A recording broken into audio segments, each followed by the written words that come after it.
here, they say, during holiday, there's no food. So we have to come look for the food. Chair, there's a young girl called Mildred, who, when we were doing scholarships last year, 2024, January, I met her. It was at Nairobi Milimani. She was wearing this watch. So I asked her, Mildred, you're getting a scholarship to go to Form 1. This watch is only for primaries. All my children wear this. This is a tab to it. This is what we use to verify that we have permission. This child is called Kavindu, and maybe there's this allergy or not. I can even tell how many children have gone to school today based on this. Yeah. So she was still wearing it. So I asked her, Mildred, why are you wearing this? And she said she's an orphan in Kangemi. She's been living with her grandmother. She had never gone to school for 3 days straight until, and so she was performing very badly.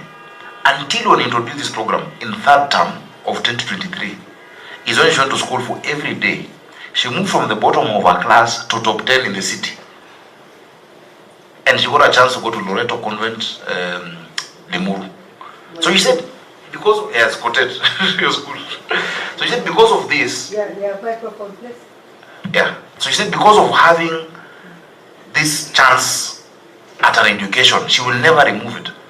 So in fact, now what I have to do is to keep refreshing her watch, because it's a symbol for her. The reason I wear it, I don't eat in those schools, but it's a commitment. It reminds me of the commitment to these children. And Senator Kinywa, 29% is because of food. The population does not grow by 29%. The population of Nairobi grows by 4%, 3 to 4% annually. I was talking to the headmaster of Hospital Hill Primary School. The head teacher tells me they have a waiting list of 6,000 parents who want to bring children to that one school because of food. So yes, what we've done is a pilot. We've shown that it is possible, that it can be done consistently. Yeah, to date we've done 60 million meals. 60 million, meaning we fed the whole country plus 10 million. It is scalable. And now with these regulations, and we'll have the board, you will see your people, whether it is your Safaricom CEO, their KPMG, who are not sitting in that board, and a secretariat. Nairobians can be able to support a child or sponsor a child and for it to be audited. So Chair, for the bursaries and the food, there has been no additional budgetary allocation, but our intergovernmental agreement on food specified a shilling for shilling matching. It just hasn't been done. And so the national government owes us that money. They owe us, and if you can help us get it, we'll be very happy. But it's a commitment made, it's on paper, it is signed. When I go to Senator Kinywa's questions, before I come to Senator Catherine Mama, the percentage growth is directly attributable. And I'll be very happy to table a report, Chair, of a study being done by the University of London, College of Hygiene and Health Sciences, on the health outcomes of these children. These children are much healthier. We're actually monitoring. Chair, every day we have labs. And I'd like, by the way, if this committee one day can come on a tour for me to showcase what this process is, from beginning to end, and we go to the schools. I would really... We enter the 2 counties after meeting the governor. We go to the counties. So we are coming. Wonderful. That will be great. And so we test. We have our labs. Every single cauldron used, container used, every surface. When the food goes to school, the temperature is checked. If it is below a certain temperature, that food is not served. The container is sealed.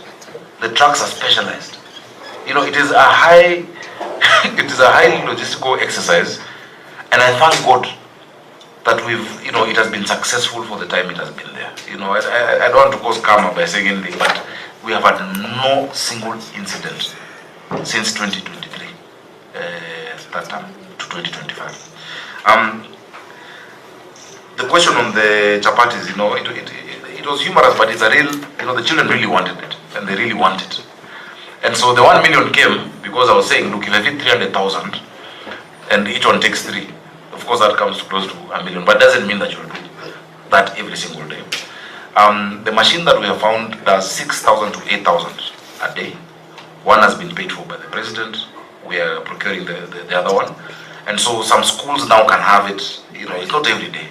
Some schools can have today, in one part of the city, we're in 6 barrows. Another barrow can have the next day or another day, but the children love it. School feeding cannot be how it was when we were kids, where you're given food that is boring, that you don't enjoy. It has to be nutritious, but also tasty and also exciting for the children, you know. And our food is actually very, very tasty. It is nice. One day, if we walk down the road, maybe Governor, as you're talking on that, so that I don't come back to it. Yeah. School feeding programs. Yeah. What is the relationship between building kitchens and having a service provider? So the service provider, Chair, runs the service. The infrastructure is ours. So we built 17 of these central kitchens.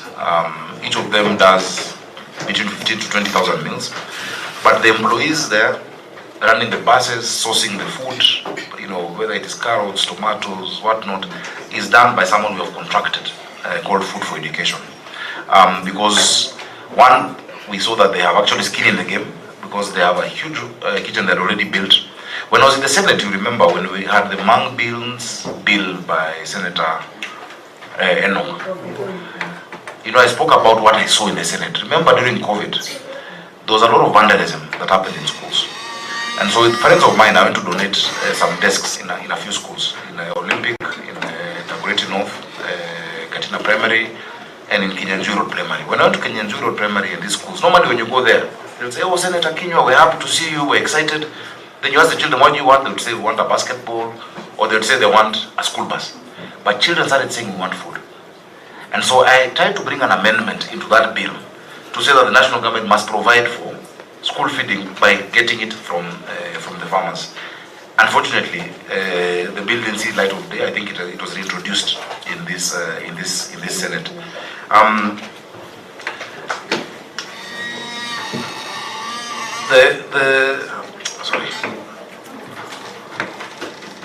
The number of counties that actually are contributing, you know, to the program, I would love to list for you, including now. Unfortunately, Uasin-Gishu is not benefiting because our product is maize, and we're not doing ugali yet. But some parts of the city, actually, the children want ugali. That is Westlands, Kangemi, and Kangware. The children are saying, I don't know why. But they're saying that. But I've just forgotten. There's something specific you've asked. Sorry? No, I think you have answered that one. Yeah. It was a relationship between so the infrastructure is ours. And the infrastructure. Yeah. Because some of these ideas, Governor, some of the ideas you give us, we also transmit to other governors. Yeah. So where we have something positive, we pick from you. Where we have something negative, we tell you what the others have done. So I was explaining when I saw that issue in the Senate, and I went to those schools. I was invited to a school called Mukarara Primary by the MP for Dagoretti South. Mukarara Primary had one kitchen built by this, or rather run by this institution called Food for Education that I saw. And I said, we need to replicate it. So when we actually engaged them and tendered, because they have skin in the game, in industrial area, they have the biggest kitchen in Africa that does 60,000 meals. And they started in Ruiru. If you just open it up, many brokers and entrepreneurs will come and say, oh, I can also do feeding, I can do it. But you need somebody with the expertise and with the passion to do it. So that is the nexus. And they've also built 7 of their own kitchens themselves. They are funded. They've gotten funding from the Children Investment Foundation Fund. I've seen there's a question on external funding. SIF has funded them. The only external support we've gotten was by the French government. In 2024, was it 2024? When we went to, I'll confirm, I think 2024, when we had the climate summit, that was in 2023 or 2024. One of the French ministers who came, called Chrysula, she was the Minister of State, asked me to take her to see this program, and I took her to Kibra. And when I took her to Kibira, she was so excited because she saw a school with 6,000 children and all of them eating. So she committed a grant of 1 million euros. But the 1 million euros was sent directly. We told them support our partner. So that 1 million euros was sent to Food for Education, not to the county government of Nairobi. But Food for Education is audited on that. And the auditor general has actually spoken to that. We've answered the questions. What that 1 million euros does is to support 10% of the children who can't afford the 5 shillings. It's hard to believe there are parents who can't afford that 5 shillings even, at 5 shillings per day. Such that there's no child who is taken out of the line for food. we cannot, there's no worse, I don't know how to use, lack of dignity than to be pulled out of a lunch line for a child. And I told schools to never do that. If a child completely doesn't have it, I'll fund, I will pay. So normally it's 10%. We've seen in schools, it's almost like indigence in health. It's normally around 10% of those who can't afford completely. Chair, Senator Kinyo, I hope I've answered your concerns. On the current scholarships and bursaries, I've given the numbers that we've done. And just think about it. If in 10 years, Nairobi has had governors and the mayors, we've had almost 4 governors. We've had Governor Kidero, Sonko, Kananu, NMS. In 10 years, they did 3 billion. In 2 years, they did 2 billion. In 10 years, 3 billion. In 2 years, 1.88 to be precise, billion. It's just this last year that the control of budget stopped us. But I'm glad even after yesterday's meeting, we're going to resume. And it's good for me using this platform to tell the parents of Nairobi that our program is resuming for bursaries and scholarships. Let me come to Senator Muma's questions. Because Madam Chair, just a clarification, because he's so passionate about the issue of dish in a county. On page 4, on top of that page 4, I'm seeing the beneficiary ECD centers is that you want public ECD centers. Do you mean, because that one you're throwing me off balance, I'm seeing you have 230 public ECD centers. What does that mean? Does it mean that you want are the only... the standalone, the question was a standalone. But it's actually 231, the ones which are within our primary schools. No, I'm looking at beneficiary because I'm following up. It's about food. Yeah. Page 4 on top, we are discussing food and the beneficiary is 31. Is it that the 31 are the ones that you are feeding only? We are feeding 200 and how many? 230 schools. Then this must be an error. But remember, I explained it is only 31 ECD centers that are on their own, that are not within a primary school. Oh, they were placed on. I thought I'm looking at it in continuation to food, so I thought you're giving. So sorry about that. So it's actually 316,000 children. 316,000 children are being fed every day. Yeah. 316,000. Maybe so that I dropped my question which I had earlier, and you picked it when you talked of donor support. Yeah. Why would you give a donor to a service provider instead of controlling the funding yourself? Because this thing you call food for education, by the way, is very attractive to any donor. It was the donor. So long as they know it is ring-fenced for that purpose. Yeah. But if you start spreading, it means you'll be looking for donors, and your service providers will be looking for donors, and you will meet. You will meet on the table of the donor. Yeah. And I'm saying this because this is not the only donor you have. You can have Safaricom doing something, you can have all the others who are doing their social responsibility can also do the same. So why are we diverting it? I'm worried because in arid lands, some counties are giving free food 100%. And we have met governors here who give free food 100% to children in ECD. The reason they have partners. The minute the partners think they are giving money to a service provider, they will run away from even the Nairobi good thing. Chair, now that we have the regulations, they can provide for that direct funding to us. That time there were no regulations. We've now published those regulations. And at that point, it was the funders, wish to actually support this NGO. You see, the service provider is not like a vendor; it's actually an NGO, that attracts such funding. Now that we have regulations, all support to dish in a county will be coming to the county government.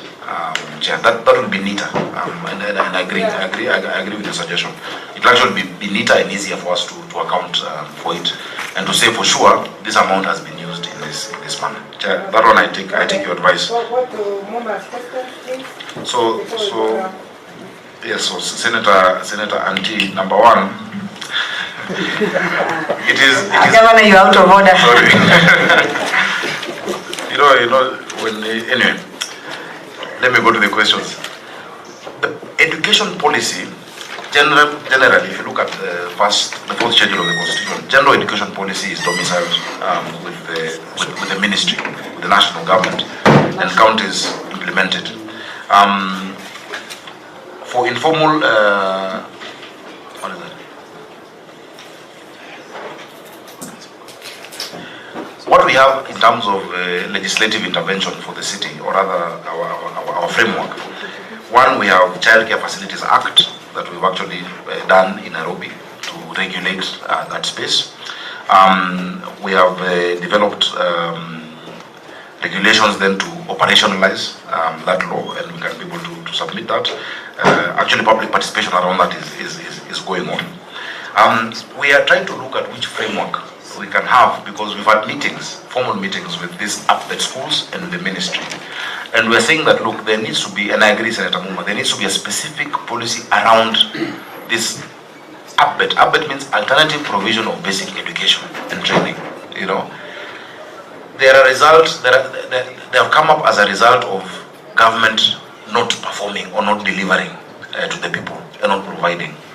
If you go to the ministry says they don't recognize them. They don't recognize them. You cannot do an exam in that upbed school.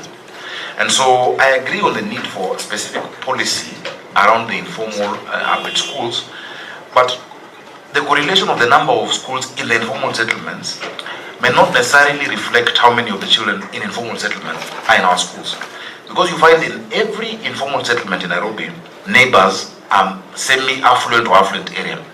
So for instance, if you go to Mutembei Primary School, there's no child from Mutembei. They are from Madari. You know, if you go to in Runda, Gidogoro, you know, the what school is in Runda? Cheleta. It's not a child from Runda per se in that school, but it's a child from Gidogoro in that school. So the number doesn't necessarily directly reflect on who is in the schools. It's just where the schools were built. But the schools are very close. Every estate in this city that is affluent or semi-affluent has an informal settlement next to it. And so the children of the workers of the houses in Karen or in Runda or in whatnot are the ones going to those schools. Now, the problem is land tenure in the informal settlements in terms of being able to find a space to build. So where we have space to increase the capacity or to build more schools, you'll find, for instance, Westlands Primary. The children in Westlands Primary may not be the children from the houses in Westlands. They're from Kangemi, they're from Deep Sea, informal settlement next to Westlands Primary. If you go to my former school, Aga Khan Primary, now the children in Aga Khan Primary are from Deep Sea and High Ridge. They're not the Asians that we went to school with in the same school. So that is the disconnect, or rather the dichotomy that we have in the city. We really must build more classrooms. If there's any program that I've seen the president doing that of course I support most of his programs, but one that I feel speaks to the hearts of parents, it is building classrooms in Nairobi. Every MP got around 58 million shillings through CDF to do 33 classrooms in the city. When that 1 billion was introduced, and they were doing 1 billion per year, the National Assembly, other countries said, why is it only for Nairobi? The president himself intervened and said, no, this city has that need for the schools. And it's been done year on year, and we are also doing our bit as a county government. So I'm really open to engage, because we've had public participation sessions with the people in the informal settlements. I go there sometimes, you know, and just listen. And my team does it. In fact, some we do there, some we bring them to Charter Hall when we want a more structured meeting with organizations. You know, we don't do it in the informal settlement, we bring them. Because if you go there, then the discussion moves from what you've gone to discuss on education and it becomes Omaji and there are many other, you know, pressing needs at the same time. But I would want us to, and I would request this house, because the Senate sits at a place of such great authority and responsibility, that if the Senate, on its own motion, together with educationists, to bring people from different sectors, you know, to come and help us create either policy intervention around what do we do with informal settlements. Because I've said the prerogative we have as senators, yeah, and I still consider myself a senator, because I've been in the Senate longer than I've been a governor, is equalization of opportunities. If you equalize opportunities, this country will be good. If Kinywa knows that his child has the same chance in Laikipia to be whatever he wants to be as a child in Kisumu, or in Nairobi, we won't even care who is the president. You know, every Kenyan will be okay. On the issue on... Chair, just allow me to do a follow-up on that. Yeah. I happen to be on the Nairobi delegation, much as Kisumu, not Kisumu Rural, Kisumu Nyakach. I would want us to take the governor seriously on that point.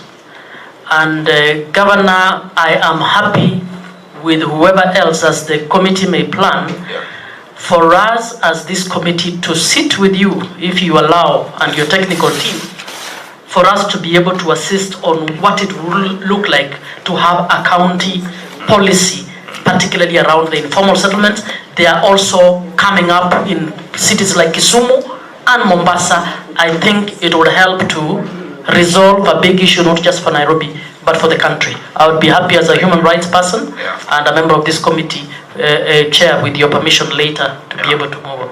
I'll be very happy to share. We had a task force that was done in a task force report 2014, thereabout, by the first county government, that of course needs updating, but really started looking at that discussion, at those issues. I know Humphrey Watanga was there, and the now KRA boss.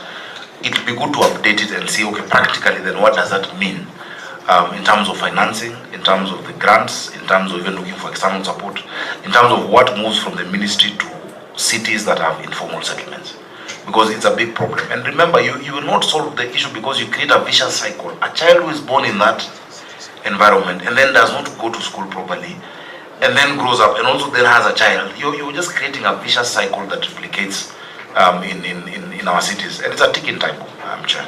Governor, there's an organization which we met some days back, African Population Health and Research Center, which have done a lot of research on that area, and they say they are working with the county government of Nairobi. So I don't know whether you are aware of that.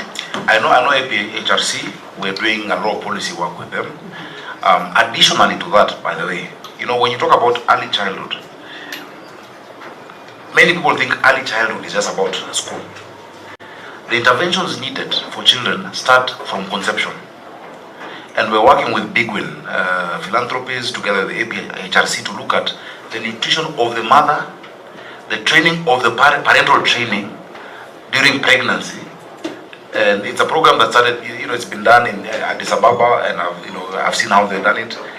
Facilities for children to play, because what happens between age 0 and 2 becomes irreversible in many cases, even if you do now the classrooms at ACD. So it's a very comprehensive program that we are working on with HRC and Big Win Philanthropies that starts at the point of conception, because you see, as a county, we are also handling health, you know, so we are at the hospital. So once we've found a mother is pregnant, how do we start working on that child? From the nutrition the mother has, the training. In fact, what happened in Addis is very beautiful, that men were told that the child can hear. So when men were told the child can hear, they stopped shouting at their wives and stopped fighting, and were told to start singing. And so they were singing in the house for their spouses, because they're told that affects the child's mental development. So it's a program that I would love to present to you, because one aspect of it also is playgrounds in our estates. Swings and slides and monkey bars and sand pits. We're now doing 80 of them, courtesy of the grant that we got through that program. So I think this is a discussion that we need to have very holistically. We can even do either some symposium, you know, really, between the counties with informal settlements, led by the Senate.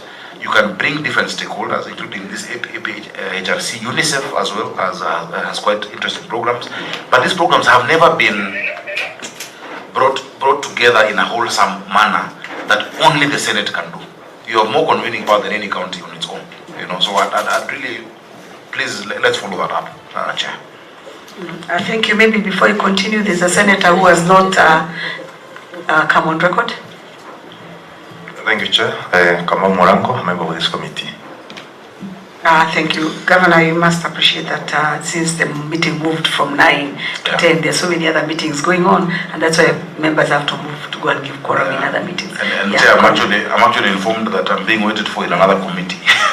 Of health. Energy. Health unit. I was invited to health, education and energy on the issue of public utilities and way leaves. We had an issue on people.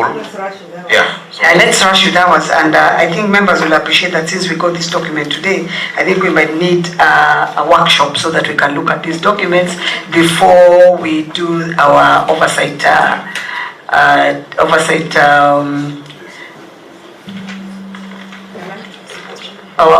in Nairobi County. Thank you. Yes. Oh, he has not finished. I think, Chair, for now, because the last question really came from Senator Muma on the policy and overall approach to informal settlements, and I've listed what we have and my suggestion of what we can do to enrich that. Thank you, and that is a subject very close to Muma's heart, yes. And she has done a lot of research around that. So I think, Muma, what I would suggest is if you have any subsidiary questions, please let's forward them to the governor to be answered later, and then just allow me to say that, Governor, as a former senator or a senator, I expect on the matters of bursary, you would be helping the COG to move in the right direction. There is no function called social protection for counties. Social protection is like social welfare, security, and social protection includes housing, health, education. So we cannot say education for purposes of governance will become social protection in order for you to implement. So for those of you who are, let us maintain that national government must put enough money for those bursaries, and if you want to do it, you must be given that money as a conditional grant. I agree completely. Thank you, Senator Muma. Let's move, please. Vice Chair, you are done. You are led first, Vice Chair. Okay, let me start from where Senator Muma stopped, because that was one of the key issues. We wanted governors to be in one understanding with us. By the way, we are with the control of budget. We are the ones who emboldened them when they came before us. And we said governors are giving bursaries instead of taking care of our little babies. And now you can see what the damage it has done. In fact, I was looking at your budget, Governor, and I was telling myself, you have said 2024, 2025, there is no bursary that was given. And you are not including your VTCs. It means VTCs have never enjoyed anything, but hold that question when we reach the VTC. You will tell us how you are funding your VTCs. Because some counties are giving free VTCs. You just go in and start welding and go back home. So we want to know why that money was not attractive enough for the functions in Schedule 4. And we've been pushing that so much because we would like governors to start paying attention to Schedule 4. Governor, a few small questions because I've asked a number of questions as I interjected. One is just a clarification. We are not against primary schools hosting ECDs. In fact, Nairobi, you said, is opposite, and I'm happy with that. Yeah, they are hosting primary schools. But while we are hosting primary schools, there is a policy here that tells you the acreage that you must confine your primary school. And that, in fact, in the city, it is about a quarter of an acre. 3 acres. No, in this policy here of 2017, it gives you acreage, and that acreage, I hope you have the policy of 2017, and if you look at the policy of 2017, Article 1.1, pre-primary 1.1, you can show the governor, we have urban areas, in fact it's less than a quarter, it is 0.125 acres. And then in rural high schools, the recommended acreage is a quarter, rural high density. And then rural low density is half an acre. What we are looking for is fencing off. Governor, we have gone to counties where governors have built beautiful toilets for the small kids, but in the primary school. So class 8 take over the toilets. And these little babies do their things before they reach there. So it is very important that we isolate them. I want to thank you because of the fact that you are focusing so much on how the child can be equalized at that level.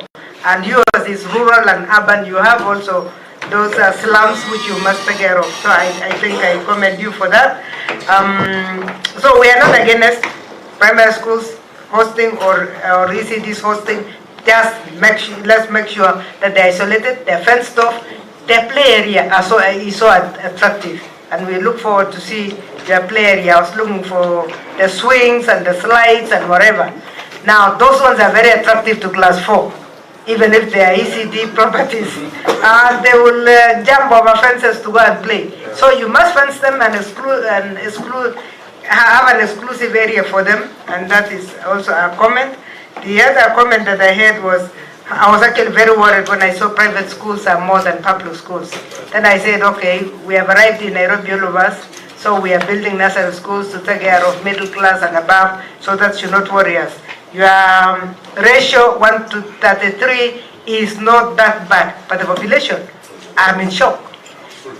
What is the population of students who are out of school? How many children don't go to ECD? In my village where I was born, 1966 we started going to nursery. It means in Nairobi, we have children who have never stepped in nursery. And since they overgrow at age 7, you send them to primary school. Do you have a figure? Have you done your estimate? Just put that one down, because we want you to summarize the last question since you're in a hurry. And the cost of building an ECD center, Governor, 18 million. This is the highest we have ever had. Is it that Nairobi is too expensive to build anything? Because we were accusing somebody this week that they're using 4.9 to build 2 classrooms and a small kitchen and one washroom. It was one, oh yeah, that one was 1 classroom. 1 classroom, an office, and whatever was going to 4.9. Now this one is, and that was the highest for us. So 18 million. The costs seem to be an issue that you need to pay attention to. If you're using public works, I know we discussed public works when you were a senator, and we are saying public works give us figures that are outrageous. It's like they don't belong in the same country. And in fact, the National Assembly blocked them from giving figures. Even when I was a member of parliament myself, I would get their figures, white them out, and go for labor only. And when I went for labor only, I was using a quarter of what they were telling us. So sometimes some of these things called tenders can let us down.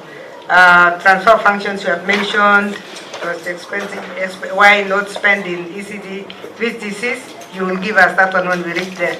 I think I'll leave it at that, Chair, so that we can quickly run through the VTCs. Please do the furniture as you finish. And I'm told that Governor Mutembei has gone to Energy, that they will inform us when he's through. So thank you. The furniture. Now, I was looking at the furniture. I've been tracking the furniture. Can your CEC tell us the page? Where is the classroom? The photos? 113. As you're looking for the picture, I was just going to tell Governor, please compare the affordable housing cost in Nairobi for a 3-bedroom and what your people are telling you about 3 classrooms. Okay, Governor, if you look at the photos of your children, beautiful, bright colors, which is what the police even asked for, but the sitting arrangement. Which page? 113. Actually, if you look at it, page 110. It is even earlier, even from 110, 111. You start from 108. The children are there. I think those ones are in class. They are not eating. Then you go to 109, 110, 111, 112, 113, up to 114. Governor, we have been looking at this, and I remember the first Council of Governors designed a table for children. And we said we don't want more than 6 children around a table. It's easier for the teacher and it's easier for understanding. It's easier when you want to do play groups, and it's easier when you want to change from one subject to the other, whether they are molding or they are doing whatever. But we can see that yours, most of them are rectangular. See, is that a rectangle? Or square? Trapezium tables. Trapezium. Just that when they're brought together, it looks like an octagon. Oh, so you have it. So those are, see, that is 2 trapeziums. Yes. Create an octagon. So you have this, where you have 2 brought together, then you have 6. Yes. So they are actually a 6-seater. It's actually a 6-seater. No, 6-seater. It's 6-sided, but 6-sided. Yeah. Very many kids. I think there's one If picture I've it seen. is a 6-seater, then you've got it. Yeah. Because that's what we're looking for. We're looking for a 6-seater. When you put the 2 together, then you have every child, you know, on their own space. Yeah. This we are calling it hexagonal because it should, the sizes, the Yes, you're areas. right, actually. Yeah, so it's the same. Page 105 and 103. I think 104 is where that school, they have not put them properly. Because the same trapezium is now put laterally, straight. But this one is hosting 2 kids per side, huh? Yeah. That one is not right. But if you look at 103, if you look at 105, each child has their Actually, I can see one in 105. There's just one naughty So child there. if we can just ensure in our inspection that there's 6 children per table, then we are okay. Then maybe the crowding is because all of them came to one room or something for the photo There's session. no cameras. For the photo session. Right, If that's the case, then I congratulate you like I congratulated them. Then maybe the question would be, how many schools have been equipped? Are they all? So, have you changed furniture for all your schools? So that we know that that's what we'll see when we come out. I know just you. recently we did 8,000 new trapezium tables and of course more chairs, because 8,000 then covers for 3 children, covering 24,000. There's been an improvement. We can give the details. Yeah. Okay. I think that is 80%, around 80% covered. The modern trapezium. Okay. This hexagon, what you call hexagon. Hexagonal. Yeah. Okay. Then the last one was the toilets also. Have you modernized it the same? Yeah, we are working on Baby toilets. We are now shorter talking about ones. baby toilets. Yeah, the baby toilets. Yeah. Some schools, it was really terrible, you know. And some of these schools, by the way, and I hope you can help us look for Nairobians. If you see the people who went to those schools, like Currency Primary School, the state it was in, yet the big heavyweights in this country, corporate sector, went to those schools. They need to help us. But we've improved quite a number. I can give. That's why I was saying, don't give away your donors to service provider. They should come to us. Have a fund, build a fund yourself, Nairobi feeding program and school improvement program, and then you can throw it to these MDs. And ask people to go back to the school they went to, you know, and help support. But I must also thank our members of parliament. Some of them, through the SDF, have actually also supported some infrastructure, for especially and toilets. But what we've done, Chair, additionally using one of our companies that the county owns, Nairobi Water and Sewerage Company, we've now done fresh ablution blocks in quite a number of these schools. Through Nairobi Water and Company, boreholes, I am commissioning another 6 in the next few days that have been done through Nairobi Water. Especially in schools where you have Muslim community, they have had a big challenge with the issue of these ablution facilities for obvious reasons. And Chair, we've done an affirmative action for those areas. So I'll be very happy to share those details further with you. Thank you. Kavindu, please. Just one for Kavindu and then I come back to you, please. I know you're going to give quorum elsewhere, but please. Hey, we've been waiting for long. Anyway, my question goes to page 4, where we came from, about the feeding program. The county subsidy is 25, parents 5, and Governor, you are giving out your partners. How much does the partners contribute to this feeding program? Because you are contributing 25, parents 5. And I'm not seeing anything that is being contributed by the partners, and yet you have several partners for the feeding program. And how many of the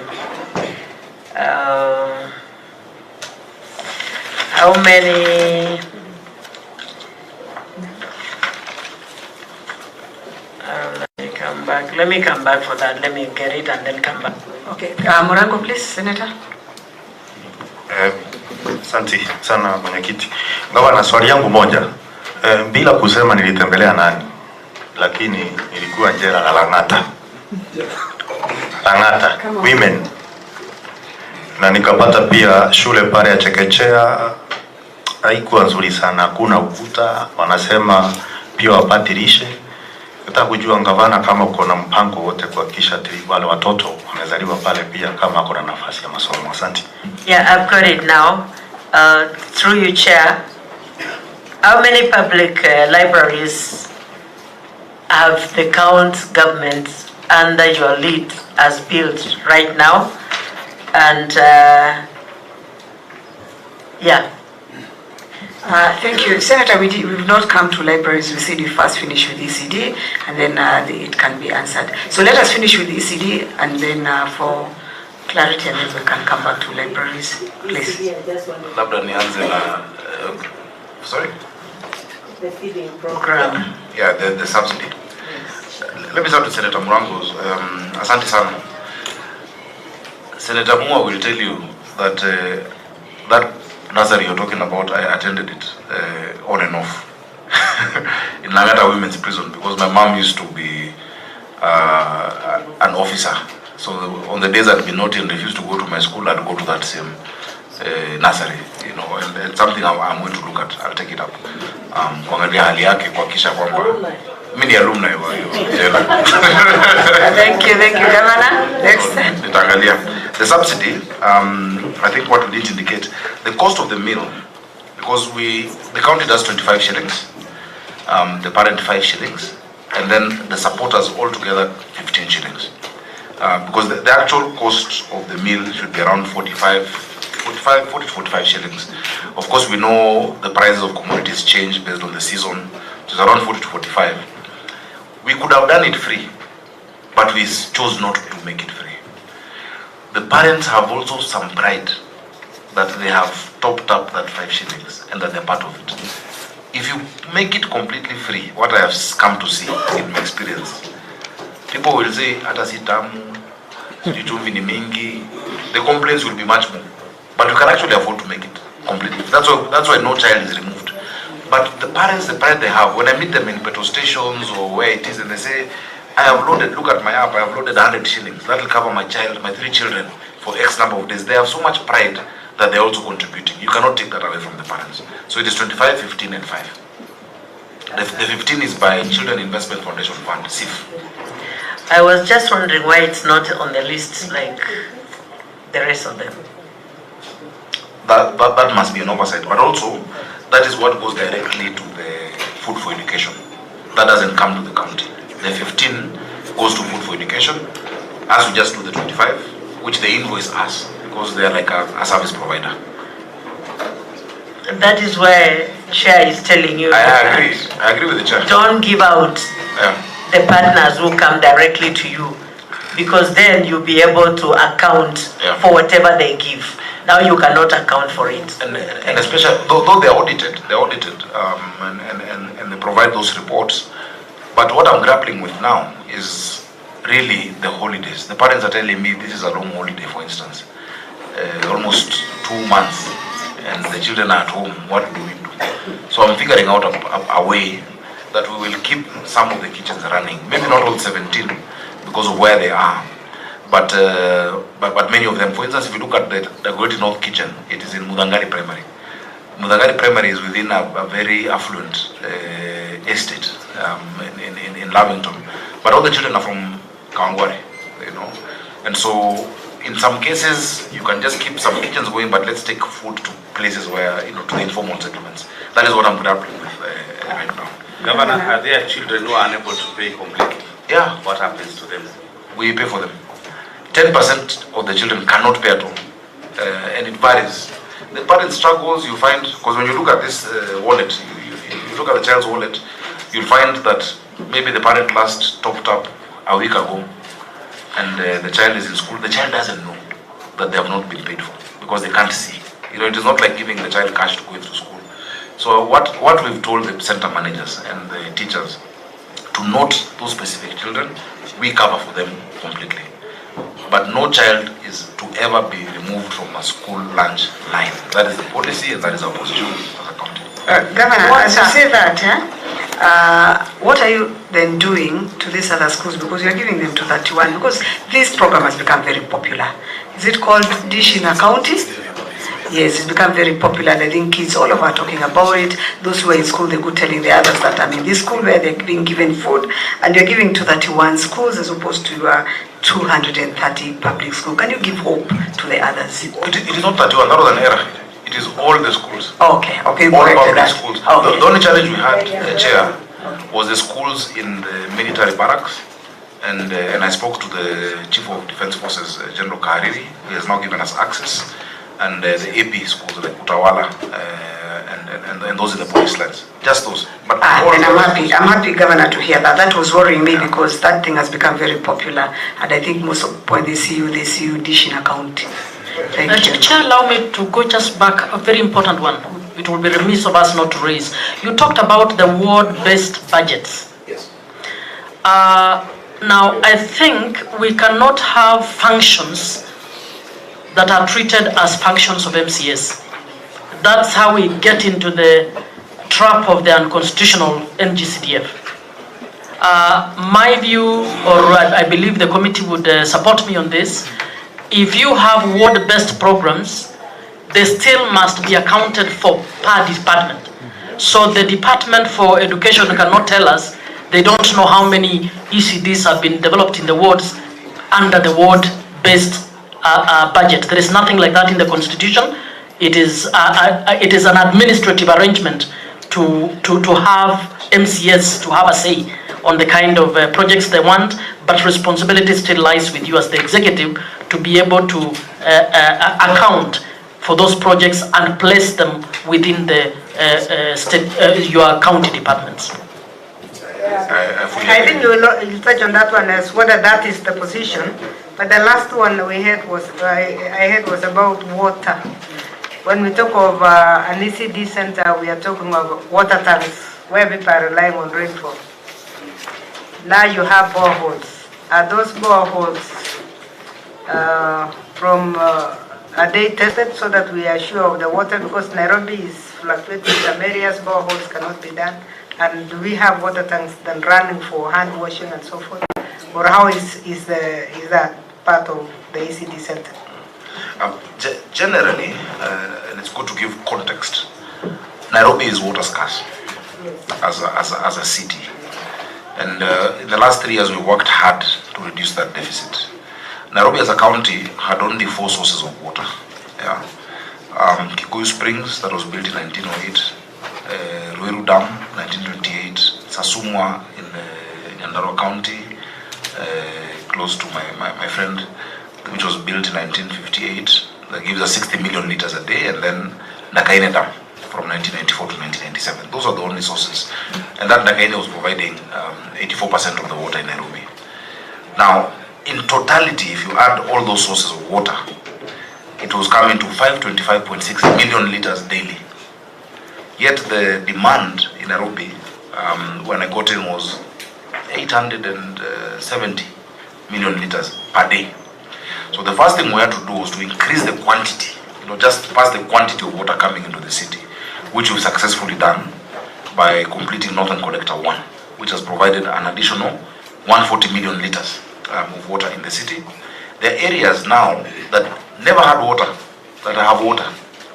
If any of you lives in Karen, or Ngando, or Iruta, Langata now is getting water, and there's a pipeline. If you drive on Langata Road towards Galleria, you will see on the side of the road my contractors now doing a line through Bomas, that for the first time, Langata, where we've grown up with no water at all, will be receiving through gravity, because the line that was serving Langata goes through Kibra and had a lot of infiltration, and of course it is going upstream. So we have to do one line through Kumbukarumba Road, which is this link road, Langata link road, coming all the way from Odume Road, from our Kabete reservoir. So generally the quantity has gone up. I am targeting another 220 million liters of water, where we've already gotten financing. Unfortunately, which the Senate needs to help us, counties should be allowed to get this directly, because we can pay, you know. All these 4 sources we paid for. The 220 million liters of water, $100 million is supposed to do 2 things. Number one, Northern Collector 2, which is to give us 180 million liters additionally, and Maragua 4. Maragua 4 is also to give us, now combined with them, give us 200. And then in Ngedu water treatment plant, which we have in Gatundu North, we lose 30 million liters daily through the backwash filtration system. So our engineers designed a reverse backwash. When we filter the water, it goes into the environment. Now we're going to get it back. So it is possible for us to now completely fill the gap. Through that program, it has been stuck at the National Treasury and the Ministry of Water, because we cannot get the financing directly. Yet the Korean government has expressed interest to give us that money over a long time concessional period. So what we've had to do is to intervene in the areas where the water hasn't gone up, because the 140 has helped in areas like Utawala, in areas like Mihango, these areas of Langata and Karen from the Kabete line. We've done one from Kiambu Institute of Kiambu Institute of Science and Technology coming through Roysambu, Zimmerman, down all the way to Embakasi Garrison, and so Kayole has increased water. So you find areas that were getting water once a week, now getting thrice a week. What we're advocating for is storage in the schools. So in many of the schools, I've had to intervene by doing boreholes on the west of Nairobi. In the east of Nairobi, the NMS made a mistake of digging 100 boreholes. Yet, the fluoride amount in the east of Nairobi, the World Health Organization documentation is 1.5 parts per million. You find some at 6 ppm, 5 ppm, and you know what fluoride does to the teeth and to the bones. They become brittle to the children. So many of those were either stopping them or decommissioning them, because the only way you can sort it out is to do dilution, because you cannot do reverse osmosis, it's too expensive. So that's why you find, for instance, if you go to Kibra Primary School today, you'll find there's a new borehole that is working, where we've been able to test like Umoja 1 Primary, and the fluoride level is okay. We've commissioned, and the borehole is actually done. And so I'm opening another 6 of them. So we keep doing that through Nairobi Water and Sewerage Company. If I get support from this house and access the $100 million, the story of water shortage will be done. Because now what you can do when you have at least the correct pressure of water is to use what we call SCADA technology, which from my phone I'll be able to see where somebody has cut off our line to fill in the water tankers. But until you've filled you see, it's like a pipe, you know, it's not like it's a pipe. If the water is just here and you have the SCADA technology, it will measure air, it will measure other things. So you see high non-revenue water figures. But until you've actually filled the entire, radius or diameter of the pipe, then you can be able to use that what we call SCADA technology, which is the next step that we are going to. So we have plans to make sure all the schools, at least for the children, that there is water that is available throughout.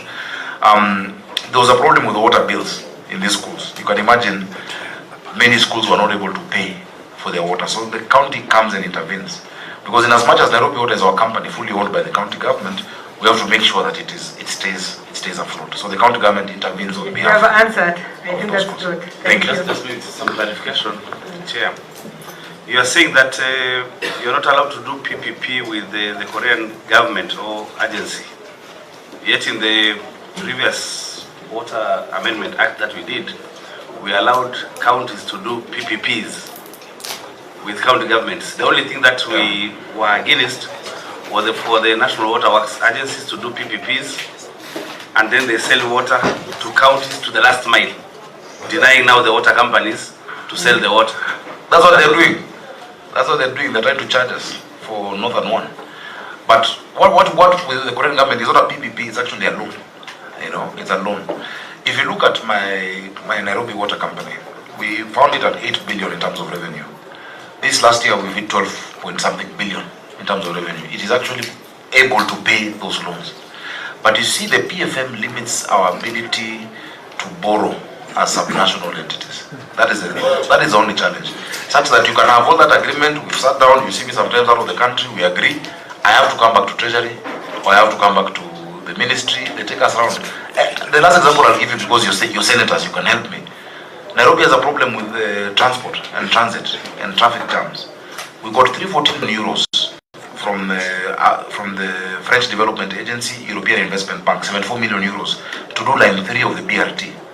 To get cabinet approval took me 2 years, from December 2022 to December 2024, to get cabinet approval. After getting a cabinet approval, December last year, to date, the financing request has not gone out, because the national government may not see it as a priority, but we see it as a priority, yet we cannot get the borrowing. You know, some of these things in devolution, the Senate must come in very strongly to support. Thank you. I think you've got it right. Senate must come in. Let's have a way of having a joint meeting to discuss this. Get your proposal out, talk to your colleague governors, let's get the proposal out, and then senators can go through and see what kind of areas we should cover. I wanted us to stop there and go to VTCs quickly, because there are only 4 questions. I think there's 1 question on libraries and 14, and then VTCs will have Just 3. before you leave there, I want to advise the governor on, in those areas where you're getting real challenges, give the same to your senator to bring it as a question at the Senate, and it will be handled more quickly for you. Thank you. Yeah, and then where there is policy shift, there may be need even for joint meetings actually, because what he's saying is a whole shift that he has struggled alone as Nairobi, but it would be something that could come in policy, so that we... Actually, it is legislative. It is both the PFMA and the PPP Act. They have actually disadvantaged counties, and it is something as a Senate that we need to take up. Completely. And I'll just give you a quick example, Chair, if you allow. We've raised our revenue in the city to now 13.8 billion shillings a year. It was much lower before. To sort out a lot of the problems in this city, we need maybe an infrastructure support of 20 billion. Yeah. The equitable share you give us from the Senate is 20 billion. So in a year, I have 30, but the one which is assured completely is 20. If I want to get a facility in the bank today of around maybe 10 billion and clear all these pending projects, stall projects, and then get another 20 the next year, I cannot, because PFM says 5% of revenue. Yet, I can be able, the bank will be happy to give me a facility that national government guarantees and says from the 20 billion equitable share, we will withhold 1 billion a year. That 1 billion we will pay the bank. So the issue of financing, because the challenge in this city, let me tell you, the challenge in this city is one thing, financing.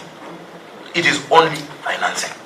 If you sort out that, of course there's governance and there's the structure, that's why we're doing the barrows, so that the person dealing with Kayole is not thinking about Westlands, But once we sort out the level of city financing, and I will tell you, because I sit in a class in Harvard with 38 other mayors around the world. You find a mayor with a population of 200,000, a budget of $800 million. The mayor of Paris was here to see me recently, Ana Hidalgo. Her city has 2 million people. Her budget is 1.something trillion, 9 billion euros. I have 7 million people, my budget is 30 billion. The Nairobians, of course, we want Paris level of life, but we're not also paying. So there must be a discussion on financing of especially the capital city. Urban Areas and Cities Act Section 6 talks about it, but the last 13 years of devolution, no progress has been made. So I have a number of proposals I will bring either to the devolution committee or to whichever committee that we need to relook for the city. Let's come to devolution, but we are happy with that kind of information. Chair, I think we are ready to go to question 14. Yeah, let's go ahead. Governor, give the response. Thank you, Chair. The question is on the number of public libraries established in the county, the operational status, staffing levels, and qualifications of personnel managing the libraries, and initiatives aimed at enhancing library services and promoting reading culture. The total number of the public libraries in the county are 5, Chair. Namely Macmillan Library, which is in Banda Street. It's the oldest library actually. Possibly the oldest library in the country. Second. Which is the oldest? Oh yes, it's the second oldest. The oldest is in Malindi. Macmillan Library. We have Kibera Community Library in Langata. We have Kaloreli Library, Eastlands Library, Wadaka Library, Chair. The status, Macmillan was set for a major facelift in this financial year. There's work being done. If you go to Macmillan Library, you'll find the oldest newspaper in this country from 1904, actually still available. We have kept those records meticulously to date from 1903 or 4 or 6, thereabout. And there's some works that unfortunately stalled in restoring, especially the basement. We're in talks with the Nation Media Group, who have committed to come and discuss with the new CEO to actually support us in restoring, that basement and the archives there. Kaloleni is operational with current and relevant information. There's free Wi-Fi. Eastlands library is state of the art. It is where I took King Charles on his first visit in Kenya. That is where we went to. It is spacious. It has relevant information materials, and we're working with Bookbank, which is an NGO that supports, upgrading of these libraries. Working very well with them. Kibera Library is operational. It's spacious, updated information materials, free Wi-Fi. Modeka Library is operational as well with an updated information material. Chair, the library function was fully devolved. The unbundling of functions gazetted stated that, but the national government again is holding on to 2 libraries that belong to Nairobi County, including the Kenya National Library at Milimani. Of course, there are issues that we don't want to take, like national indexing, and there are certain elements that we don't need to take, but the law should be followed. That library belongs to the county government of Nairobi. We can cooperate it, but still it belongs to us. And also Buruburu, we have a problem. We want the Senate to intervene on our behalf. Macmillan has 8 staff. Kaloleni has 2, Kibra has 5, Eastlands has 5, Wadaka has 1. That is the staff that we have. But of course, as I've said, we're partnering with this NGO that also sends volunteers and staff, to support, and interns to support. Personnel manning and qualifications, all of them are BSc in information science. Kaloleni and Wadaka is where we have diploma in information sciences. What initiatives are there at enhancing library services and promotion of reading culture among learners and wider community? 1, user education to library users, outreach programs. We have book week events. We have community events. It was very interesting. Even in areas without libraries, we do community.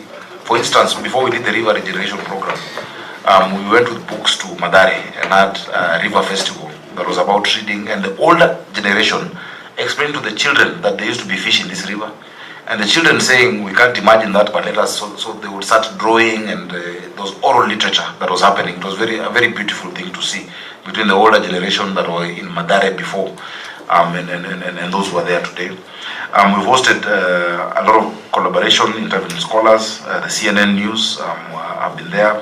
Musical performances. There's an example of Giuliani and Makio. We have monthly book clubs by several groups. I would invite you to be members of at least Macmillan since you're in town. Please come and look at our books. You can borrow a book and return it. And I've just remembered I owe them 1 book I've not returned.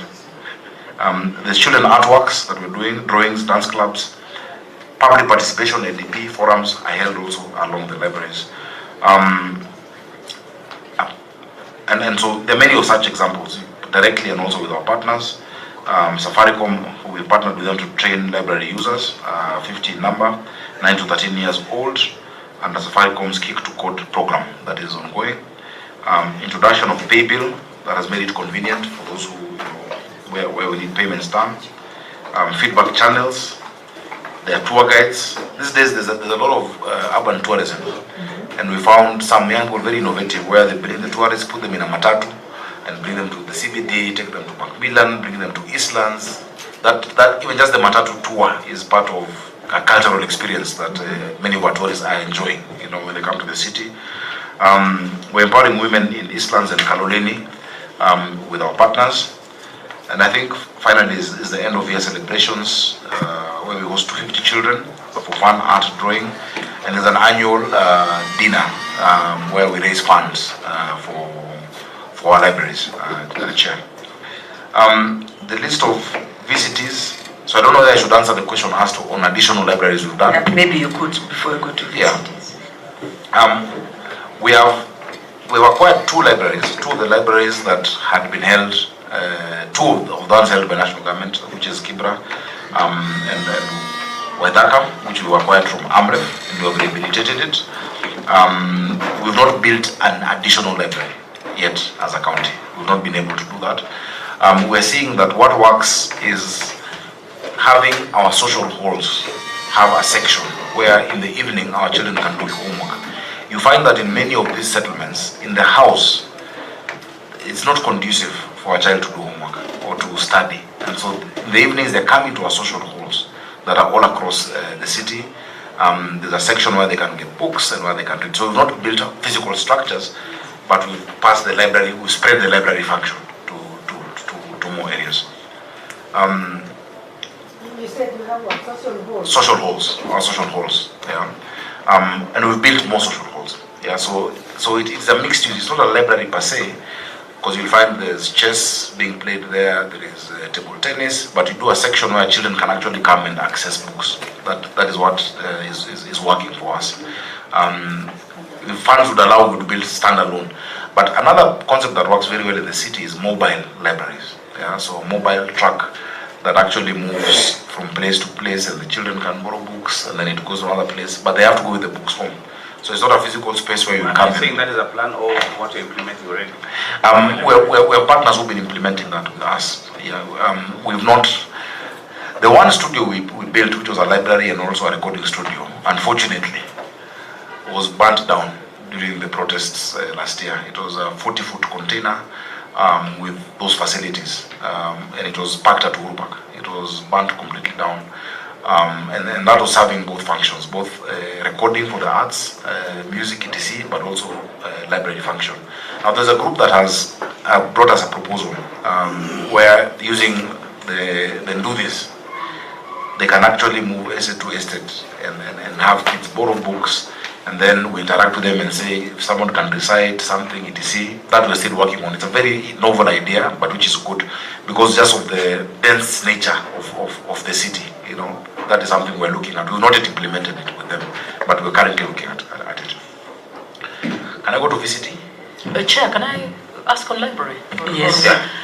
Now, the chair, allow me, because we don't have a committee on museums, and the function on library is closely related to the museums. I would want to know what Nairobi is doing, because you have a lot of rich history. From what you're saying, there is plenty that can be done, even cinemas. Yes.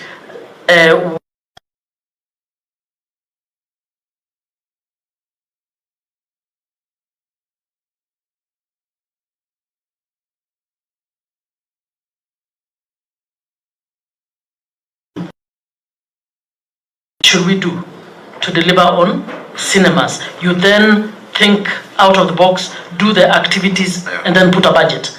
But when you don't have the policy, it's easy for it to fall through the cracks. So I would want to know, museums, do you have any partnerships with the history departments? What are you doing around that, plus the cinemas?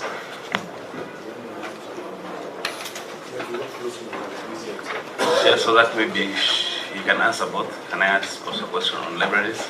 Yes, Senator, go ahead. Yeah, that now, Governor, now that you're saying that it's proper and a good idea to do mobile libraries, I think I'll spruce up that idea so that you implement it, so that if you have a library, maybe a library, and you want to bring books to a school, you can take the books to a school, having a track that is mobile, and then there's another day they come back and collect the books and give new ones.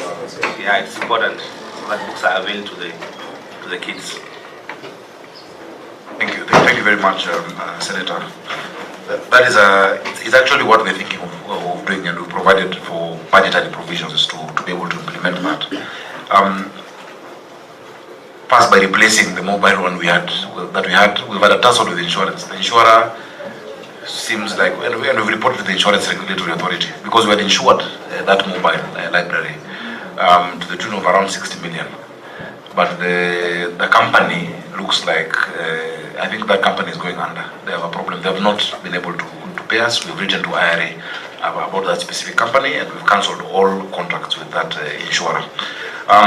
So through you, Chair, Governor, how long do you think this will take? Because that is where my question was coming from, because this... For the mobile library? Yes. Within this financial year, the problem we're having is procurement. There's a big challenge on EGP with most counties. And I think also with national government, given what we had yesterday at the COG meeting with the control of budget. If we're allowed to procure it manually or through the IFMIS system, before EGP we were doing e-procurement as Nairobi, but through IFMIS. If we're allowed to do that, then we can be able to replace at least that library in this financial year, because the budgetary provision is there. Otherwise, we are more or less stuck because we can't move.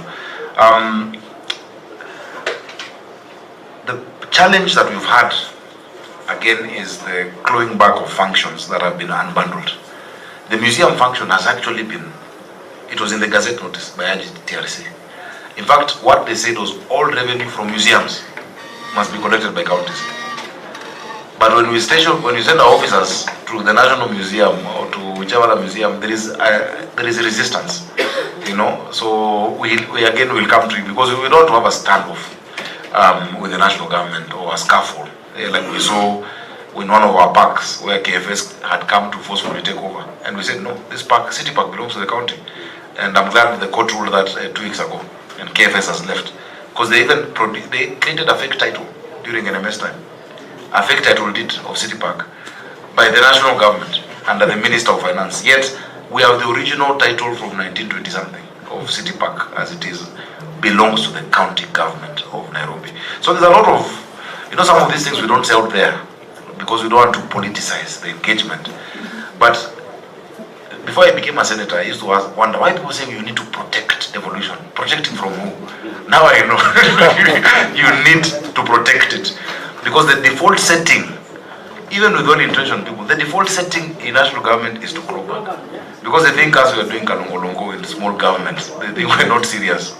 But really our functions must. So on museums, and I agree Senator Muma, a holistic, and we'll engage even a consultant to actually do a holistic policy. Because there are many things to curate. If I show you, for instance, the oldest sign in this country is just down the road here. The railway sign of the height of Nairobi, which is, I always give my guests, a copy of a book that shows you the history of this country. Nairobi was the first Commonwealth city in the world. So even excerpts of the Hansard, where the Duke of Gloucester, who had come here to present Nairobi the first Commonwealth Charter, and in the House of Commons, when the question was asked, why Nairobi, why not Kingston, why not India, and the way Nairobi was described by one of the members of Parliament and the Foreign Secretary at that time of what Nairobi means to the British Empire. Those are things that we need to curate. If you go to Eastlands, the house of Jaramogi of Odinga, we're doing up a renewal, but I have preserved that house will not be touched. It must stay like that. We were in Ziwani the other day. In Ziwani, in 1952, Phoebe Asio's house, Tomboya, the house where Tomboya lived in 1959, where when actually in Phoebe Asio's book, he talks about that house of Tomboya and Margaret. In Tomboya's house, you would find Julius Nyerere sitting in there with him. And the Mzungu has come because Tomboya was collecting money to pay Dennis Pritt. Dennis Pritt was a lawyer of the Kapenguria 6, so he was working with a leather pouch. This same Tomboya was a city council worker. There's so much history that if we don't curate, there's the car that I use sometimes, I'm sure you've seen during national functions, that was Charles Rubia's, it's called a Princess, That car is in industrial area, in our garage. I want it in City Hall, in a place where children can come and look at it and enter and see it. So I agree. Let's do that policy so that we can deliberately, because we should not depend on the memory or the reading culture of a few people to explain to you. And some of the people who would tell us this, I would sit with the late former Prime Minister and he would give me stories about what this estate meant. If you go to Burma, what happened in 1952 after the state of emergency was that they killed a councillor called Mbutela because they wanted the Kikuyus and the Luos to fight. So Jaramogi, Oginga Odinga and Tomboya would go around Makongeni telling the Luos, don't fight, we are being set up. The next year, they killed another councillor Lumumba and burnt Bama Market to create an uprising between the two communities. It didn't work. The story of where we're sitting today, this was a church, you know. This and where Parliament is, it was called the Tin Tabernacle. That in 1910 thereabout, because the Mzungu didn't want to be in the same church with an African, the government bought land and sent the Mzungu to All Saints Cathedral where it is today, and sent the black person to St. Stephen's, Jogo Road. And that's why this land became available for Parliament. Parliament even does not know its history. So if I start, I won't finish. There's so much on museums and the history of this city that we definitely need to curate, and that's something we'll be very happy to participate with. I've spoken to one, John Kamau. He writes on the Nation about history, and he's a historian at the University of Toronto in California, but he's a Kenyan. And so we should be able to do something very soon along that line. But I agree, you know, Senator Moa, without the policy, I forget that and I start dealing with the potholes and garbage. So the urgency of day-to-day makes you stop thinking of such deep things. If there were policy, you will be reminded by your chief officers. So, senators, please let's make a move. Please let's move to the question 16. 15. Thank you, Chair. Question 15. The list of vocational training centers, we have 11 VTCs. And Annex 13 has the list. And they have become very popular because we have now introduced driving. So some of even what we're giving as bursaries to, you know, directly at least 1 million per ward must go directly, that's 85 million to these vocational training centers. That's what we've agreed with the Education Committee in the County Assembly. Enrollments by gender and course, the fees charged per student, payments from parents, county government and development partners. We have listed the enrollment at close of second term was 1,114 trainees. We have set aside 71 million support trainees in the financial budget, plus the 85 million that will come when bursaries are able to resume. Affirmative action provided to disadvantaged populations, including persons living with disabilities and residents of informal settlements, in order to access the vocational training, specifying how VTCs integrate learners with disabilities. In collaboration with Girl Child Network, we've made 8 VTCs to be PWD friendly, providing ramps and wide doorways to accommodate wheelchairs and mobility aids. The adapted washrooms fitted with grab bars and wider cubicles. We've worked with Catholic Relief Services, CRS, and our Wezesha Vijana projects, given opportunity to vulnerable trainees in 5 of the VTCs, as well as Safaricom Foundation, Chair, additionally. And Chair, many people don't know the building code has been upgraded, but we have a KEBS standard in this country through the Bureau of Standards on disability access. And so on top of the VTCs, even works on walkways, how the walkways end, how the ramps are to accept wheelchair, the size of the doors of even buses or mass transit have already been specified under the KEBS Act, but many agencies, including national government and many counties, do not realize that because that needs to be implemented. Yet another thing for us to look at.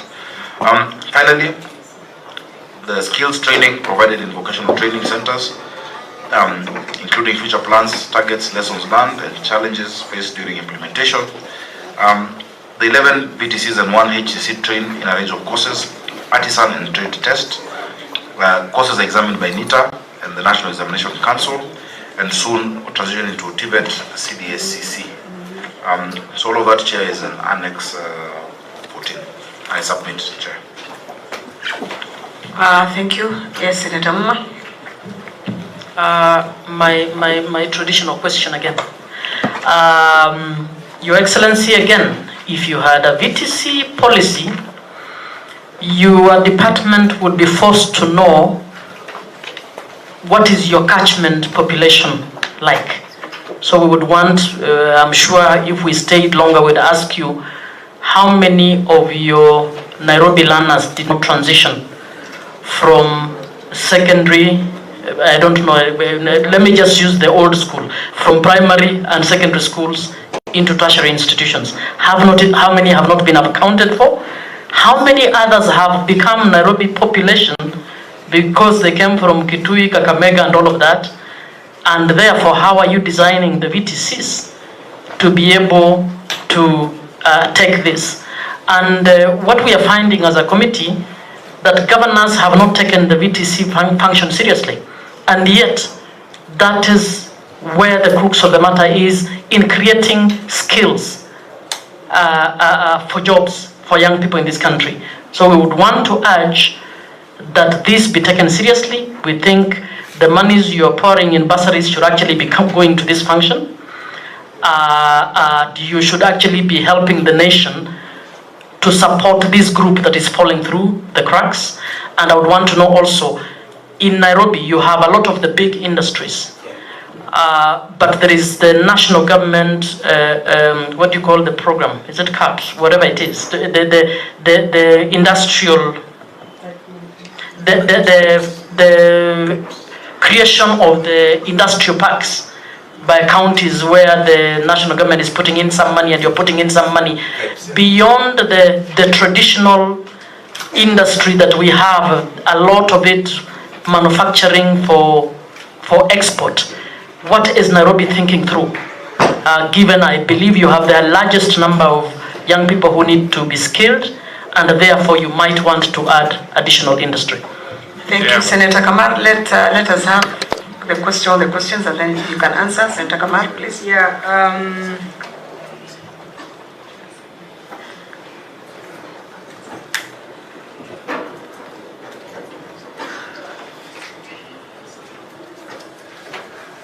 Yeah, Governor, I think you have been asked about the transition thing that really worries us as a committee. When you talk of transition and you talk of 11, only 11 PTCs, 12 maybe, in Nairobi, Wasingishu has 14.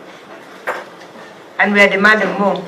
Trans Nzoia has 32. I just want to give you the figures, the places we visited recently.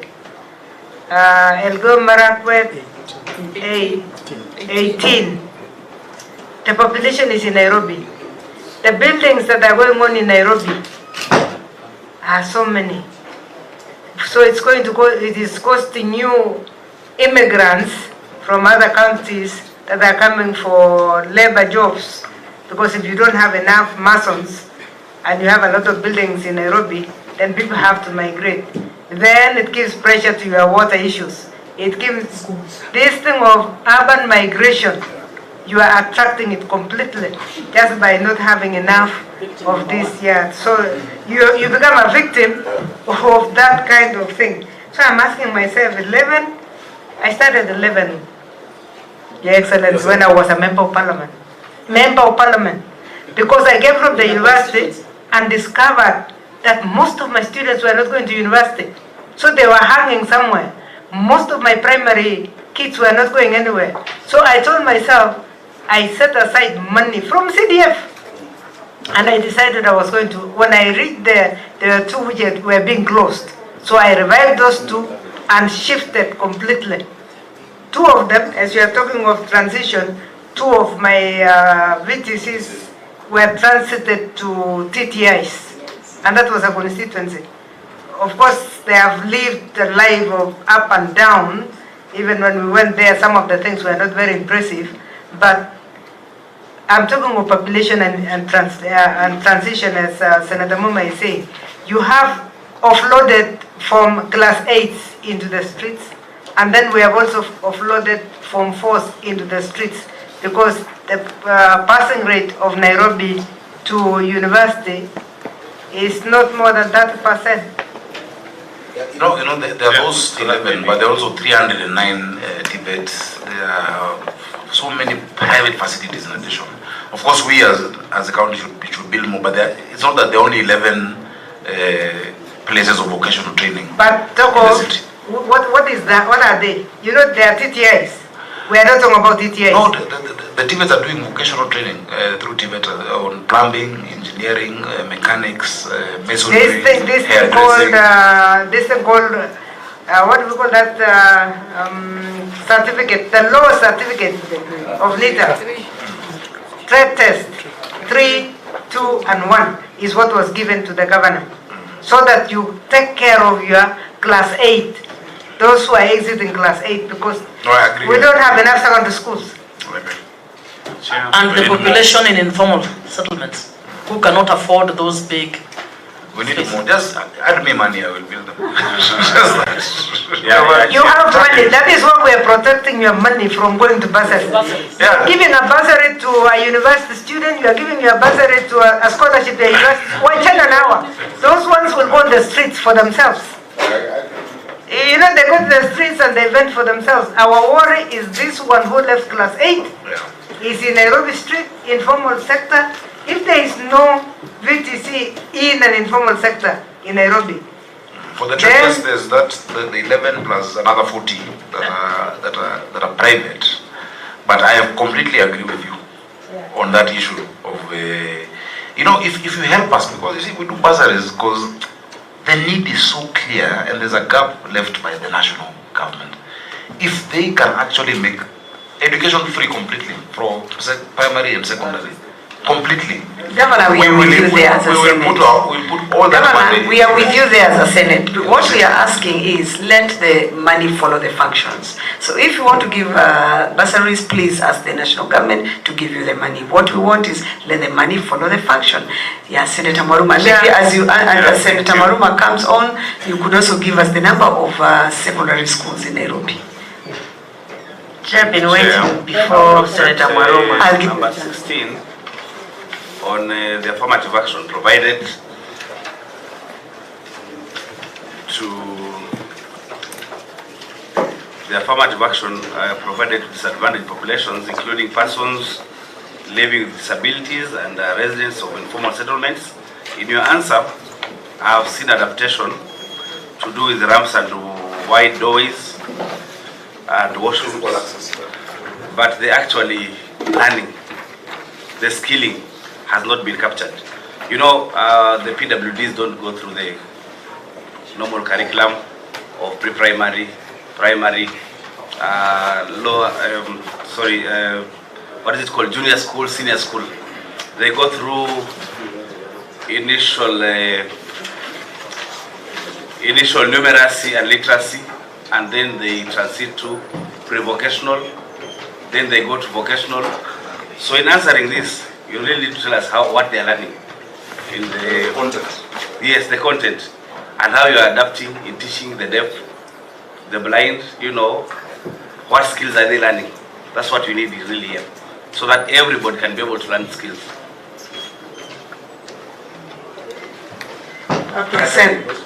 Senator Kavindu. Yeah, thank you, Chair. My question was. It has disappeared. Have I derailed you? You can think about it as he answers. Okay. Sorry for that. Let me answer so I can answer.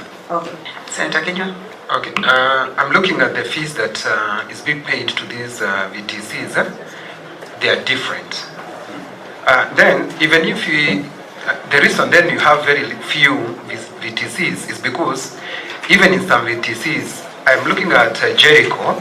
I'm reading page 523. Jericho has only 6 learners. No, 8. In fact, 8 learners. Kahawa Garrison VTC, I thought because it's army, there's no access, we only have 6. And in Jericho, we have 8. So there's no need of even increasing. You need these people to increase the number of the numbers. Yeah. You know one thing. Chair, I have it now. I can answer that. I can answer all And together. the last one, before Kavindu comes, are these fees dependent on what course that the person is doing? Like, for example, a person doing mechanic will be charged at the same fees with the person doing hairdressing. Thank you. Thank you, Senator. Senator Mutembei, please. Yeah, the governor is saying that they need funds, but right now they are not giving bursaries because the controller of budget has stopped them. That money which was going for bursaries, it can build these VTC classes in our centers. They have not received it. The bursary and scholarship program has come back. And you see, you need to see the context. That you see, the budget also is a process. Budget making is political. It's a process that goes through the county assembly, where 124 MCAs who also have pressure because of this gap created by the faction who's supposed to do it not doing it. So they have pressure from the ground of the people saying, when the former MCA used to make sure that we get bursaries, now we're not getting. So it's a very political thing as well. I have pressure from those who already were on a scholarship program. If you're committed to pay somebody's fees from Form 1 to Form 4 and then it drops at Form 3 or Form 2, it is not right to just let go of them. So bursary is not something that can just be, left out. It must, we must be pragmatic in how we deal with it practically. I agree. These vocational training centers are too few. I completely agree with you. They are too few. This is a challenge that you're saying that, you're preaching to the choir. I was your chair of labor in this house. I believe that... Well, is your vice chair. And you are my vice chair, yes. Senator Maruma. When I was a member of parliament, I created a law. I proposed a law called the National Employment Authority. That was my bill that created that institution. If you look at how we set up the board of the National Employment Authority, because I did 2 laws that were, for me, monumental. The first law I did was to bring 30% procurement opportunities. AGPO was my amendment in 2015 when I was an MP. AGPO was to make sure that 30% of opportunities in the public sector go to youth, women, and persons with disability. That if we can't give you a job or make sure you get employment, we can help you get an opportunity to do some biashara. So the first one was AGPO. The second bill I did, that President Uhuru Kenyatta sent it to, he first sent a memorandum asking for a transition in the Ministry of Labor. And we agreed with it. It was National Employment Authority. And let me tell you why. It was because, number one, we realized that too many of our young people, I've seen there were students here, they're in high school. If you ask them what they want to do when they finish school, they have no clue. Or they just want to do what they think has money. In fact, these days everyone is doing procurement. I don't know why. For obvious reasons. We needed career guidance in schools to match the temperament. There are certain things you're built with, God has given you from the time you're a child, that will make you be a good doctor, that needs to be built on and to be seen when you're around that age of teenage, and then you align. That's why you see some people that are just good at what they do. Number 2, many of us are victims of the Joint Admissions Board. The careers we find ourselves in are not because of the skills we had or what we wanted to do. It's just because that was what the universities had. So if you look at that law, in the board, there's the technical institutions, the TVETs, there is the universities, because what you're doing is we're postponing people's unemployment for 4 years. If you see the university churning out 1,000 people in anthropology every year, even actuaries, which I studied, you're churning out thousands of actuaries the country does not need. What are you doing? You're postponing unemployment. So in this National Employment Authority, we were supposed to have the employers, through the Federation of Kenya Employers, we were supposed to have a private sector alliance, the universities, the technical colleges, to sit and say, what skills does our country need, so that we change the curriculum and the content and the courses in our schools, including the VTC. So I agree with you. The second thing it was to do, it was of course to do, and which has become the biggest thing it does, labor migration. That's the only thing NEA is doing now. On people going to Saudi Arabia and Middle East, that is the only thing it is doing. But the other thing it was supposed to do was to create a database of skills available. The way, if you want today to get an Uber, you go to your phone and say, I want to move from CBD to Westlands. I should be able to say, if I want a plumber, I just go to my phone, I find somebody certified around me by government and engage them from nearby. And then there was a training component. If we sort out the NEA Act and implement it as the spirit that was there before, we'd solve a lot of these issues. So I agree. There is no plumber who has no work in this country. There's always work. There is no mason who misses work. But we need to build more of these facilities. That one I concede. We are not doing as well as we should. We should actually increase the number of these facilities. And that's something I commit to do. When I come next year, you will see a change in terms of allocations and what we've been able to construct based on the resources that we have. I think the issue of PWD's access, content and what they're being taught, I can have my CC respond to that and the numbers kindly. But please look at NEA. Look at that law. It has the potential to sort out. Policy. There was a policy. You have a policy? No, I'm saying yourself. You haven't committed to the policy. No. The policy we don't have yet because we're doing it concurrently with the Act. And the Act is still going on. But it's something we need to fast track. The policy on vocational training. I agree. Okay, thank you so much. I want to appreciate this honorable committee. I want to talk about the number of secondary schools that we have in Nairobi, the 180 number. About the PWD, we are using brailles for visually impaired persons. Then we provide the sign language in our VTC for even during the national examination. Then for the physically impaired, most of the courses that we're offering are friendly to them, so they have a chance to be part of our organization. Then you ask about the courses that you're providing and the cost that at the same time. The fees differ depending on the type of the course. If you're doing an artisan or craft or mechanical, there is a total different fee that you're supposed to pay. It only depends with the duration and the kind of course that you are taking. So from different levels, we providing, like for the motor vehicle, mechanical, you will see it's ranging per term for about 15,000 per term. So the total amount that they pay per year with the course runs for a duration of 1 year is 40,000. So it keeps on changing.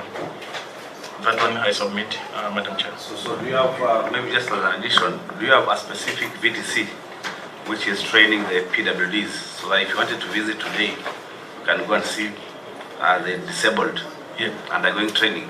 Yes. Which one is that? I can always ask you anytime you visit the Dandora VTC and Waithaka, you will always find that we're offering the same services to persons living with disability. Yes, Professor? Yeah, I just wanted to know from the governor, what kind of support is being given to these VTCs? Is it school fees or capitation? Number two, I wanted the governor to know that there are some governors who are giving free. We have just come from Tanzania, where they have capped the cost of any training to 20,000. And the county government pays 18, and the parents pay only 2,000. Just came from the air. That is commendable. Yeah. It's something we can look at. You know, the Bible says, as iron sharpens iron, so does man sharpen man. If there's a good idea around county, it's something good. Yeah. But what are you currently paying? So we do budgetary provisions, and fees. So for instance, we did, is it 71? 71 million shillings. Then for instance, from the bursaries, we've said that 1 million. 1 million is what per student? Capitation per student or? We can calculate it. Or what is it? It's capitation. It's more or less capitation. Because we do 100 million for the ECDs, and then 71 for the VTCs, and then another 85 million now from what, so each ward, we have 85 wards, has 7 million for bursary, but one of that million is to the VTCs. So that is 85 and 71. Then now, the fees that are charged by, by the different schools for the different courses, then now that makes up the 3 sources of funding for the VTCs. And do you have any partners in these VTCs? Yes. And what is the extent of their contribution? Some of our partners, the first partner is Culture Network. They have really helped us in terms of the infrastructure. Then the second one is Catholic Relief Services. Then there's the World Vision. There's the Kenya Good Neighbors. They've done for us a block in Dandora, Greenlight College. Then there's SHOFCO, the Shining Hope for Communities that have been our instrumental partners when it comes to VTC issues. Thank you. Do you give startup kits to those who graduate from your centers? Yes, that's what we do. Actually, for those who are graduating, we always give out the startup kits so that they can start something when they go back to the society. Any proof of you doing that? Because Governor, this is very important. Let the Nairobi people know that you're doing that. It might even attract more students, so more learners. So I don't know whether you have any, do you have any information on it in your document? And while answering that, can they tell us whether they're in this KCB? KCB seems to be doing a lot in the rural counties. Everyone is running away going to rural counties. The need is here. You know, this is where there's a population, as you said. We can be able to provide that information. Please let us have it. You know, when the governor pays a courtesy call to an MD of a bank, they will clean the carpet for you. I'll try. They're just here at Kemkom. I'll go visit them. I'll talk to them. Please give us that information. It's very important. Governor, the reason why we were asking about transition is because if you have 180 secondary schools and 11 VTCs, and I'm sure maybe percentage of transition to the university will be 30%. So can you imagine how many other young people you are offloading to the streets? You need to skill them so that at least they can be useful to themselves and even to you and lessen your burden. I agree. We'll go out there to look for support to build more. The need is there. It is seen. The lack of this absorbing of young people affects everyone. That's, you know, if you look at crime rate, now everybody, when they finish school and they don't go to university or the college, what do? They get either into crime or they try and get a motorbike, you know, to ride. It's a challenge that I think needs to be faced head on, and I completely, you made a compelling case, and I agree with you. And Governor, I think also you should look at your enrollment, because as a county you should have deliberate campaign to actually make people be aware that these colleges are there, and that also will help in this county. Honorable Senators. Maybe just last two for me. Okay. You know, I've heard the governor saying that the bursaries are back. That is news to me, because the last time the control of budget was not releasing funds to counties. Has she finally accepted the agreements under, is it 187 or 189? 189. 189 on the cooperation between counties. 187 of course will be transferred. You know, functions. Yeah. Yesterday we had a meeting at the COG with it was a virtual meeting, and the controller had said there's a list of requirements that she had put for that to resume.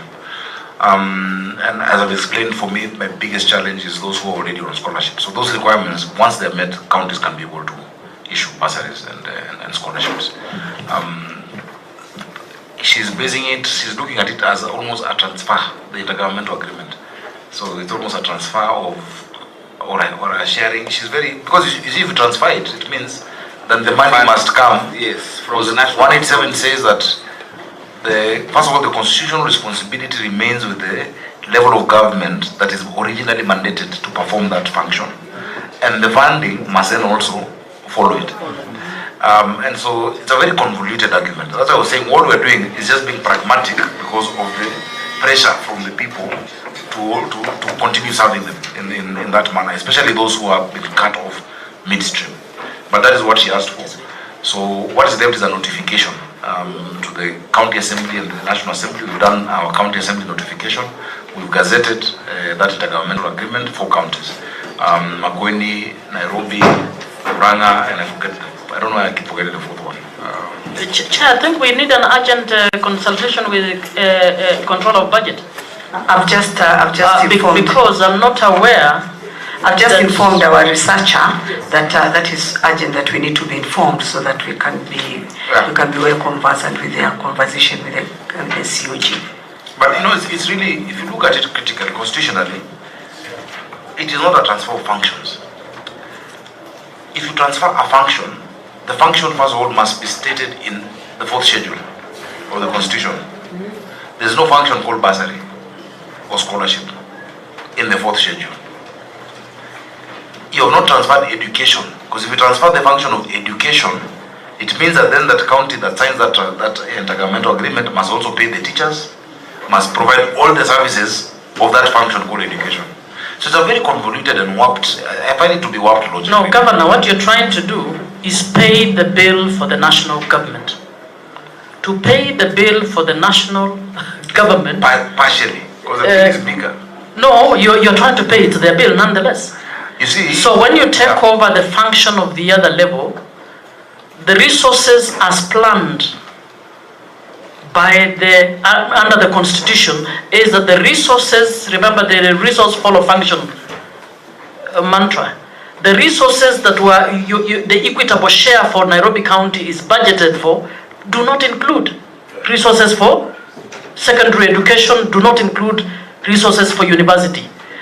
So for you to take over that function, you're actually paying the bill for national government. The correct position, as I first told you, there is no function called social protection. So you are using some convoluted arrangement around social protection, cooperation, collaboration to justify. But the correct position is this: governors can, and the late party leader actually suggested that the function should come to counties. So until the function has come to counties, you can assist the national government only through conditional grants.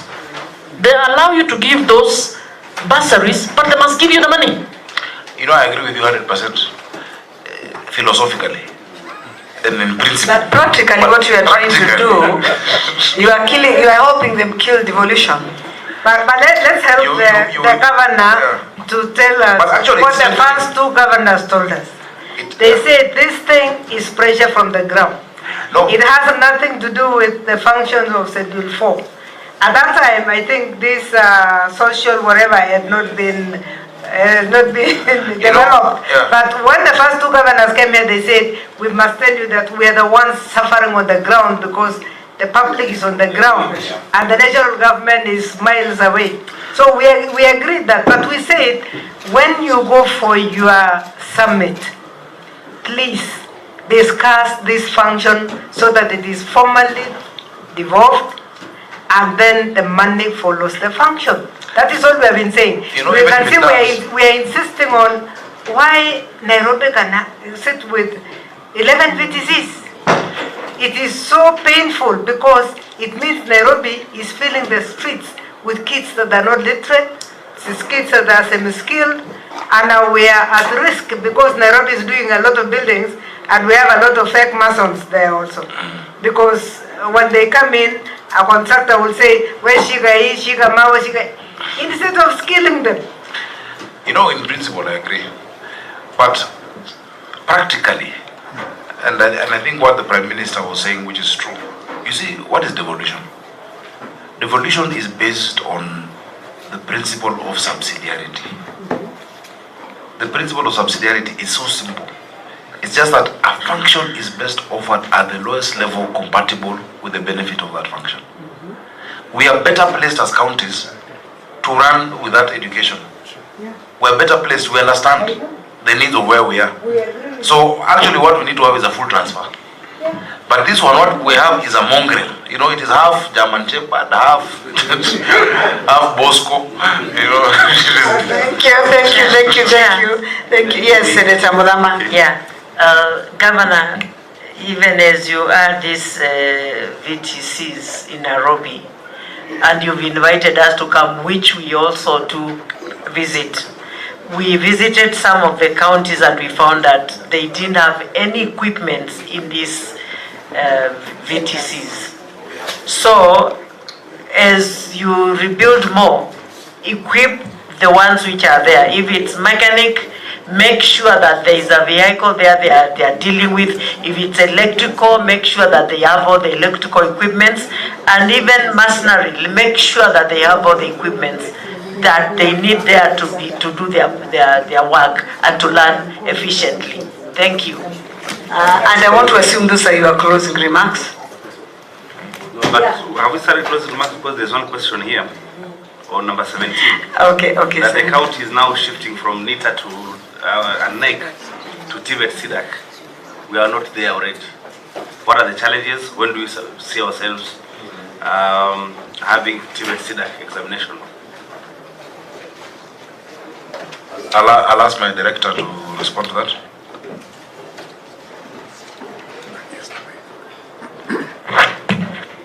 Thank you, Chair. The challenge was the training of the retooling of the instructors, and that has already been done, and now we are going to move fully to SIDAC. Thank you. Are you satisfied, Senator? Okay. Senator Kenya, please, and give your closing remarks. Madam Chair, I'm looking at some of these VTCs. They are not registered and Tiveta. I don't know what that would mean.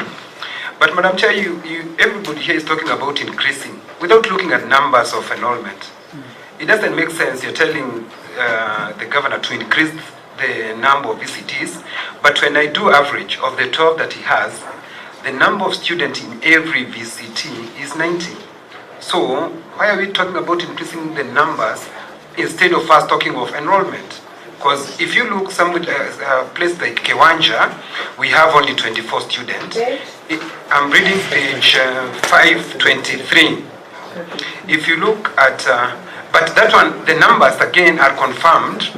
If you look at page 522, many of them are not registered under Tiveta. If you look at numbers, Kiwanja has 24. You go straight to Jericho.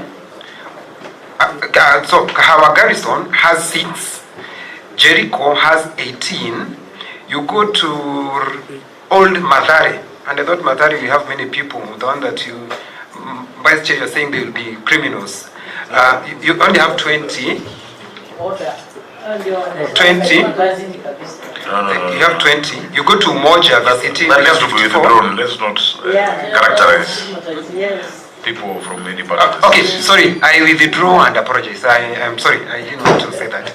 Sorry. I withdraw. No. I agree. I withdraw and apologize. But I'm dealing with the numbers. So, Madam Chair, let us talk about enrollment. Senator, I think I'd asked the governor. I asked that question. Yeah. I asked that question. It was not answered. Okay, then maybe you could answer, because I also asked what he's doing, whether he's got a deliberate effort to enhance the enrollment in this. The challenge is now we even have universities offering some of these artisan courses. And somebody, for instance, Kiwanja is next to KU. Would you prefer a certificate from Kiwanja or from Kenyatta University? And also they get capitation. capitation. So also, some of these institutions should leave this to a different level, because you can get it from the technical university here, or you go to Old Mathare. It's a walking distance. Where will you go to? That's where so we can do our campaign, increase the capacity. Yes. But still, once that is done, let's have a distinction. Yeah, you have said it differently from the way another governor said it. He said, can you stop universities from doing this certificate? So we want you to give us those kind of suggestions so that we rain on the minister to make sure that they have structure. Yeah. Without giving up, we can phase it out. Yeah. So that without giving up on these young ones, we can actually encourage them and tell them we are the only ones giving you the best CDAC course. And because now, what Tibet is doing now is going for the unit only. When you do plumbing, it's plumbing only, and they're removing the theories. Universities have too much theories. Too much of the theory. And if they convert themselves again to teach the way the Tiveta is proposing, then they are ruining everybody else. So we wanted to go the other way and tell us, can you stop these characters from invading? I would not want an immediate stop, because then I have only your 11. It is a gradual phasing out as we build that capacity. But secondly, I think the language of leaders. When you tell people, kama umeanguka mtihani, enda kwa hii. No one wants to be seen going to that place. That is why it was changed from village polytechnic because to vocational you make it look like ukienda huko you're a failure, you know, and it's stigmatizing. But if you go to countries like Germany, the top students, the ones who do the best, are the ones who go to do this, you know, technical works. It's the other way around, you know. Chair, I think, Governor, it begins with your policy. Yeah. If you get the information, the data, you'll be able to know, one, this is our catchment area. Two, we need to do advocacy. Three, your department should be able to tell you we have 80 universities around Nairobi, and 50 of them are offering this at this level. And then you decide, what is the value proposition that I'm going to put to my public VTCs that will bring the most needy to come to this particular VTC. So it always begins with policy. It gives you data, it gives you the information that will enable you to plan for the situation.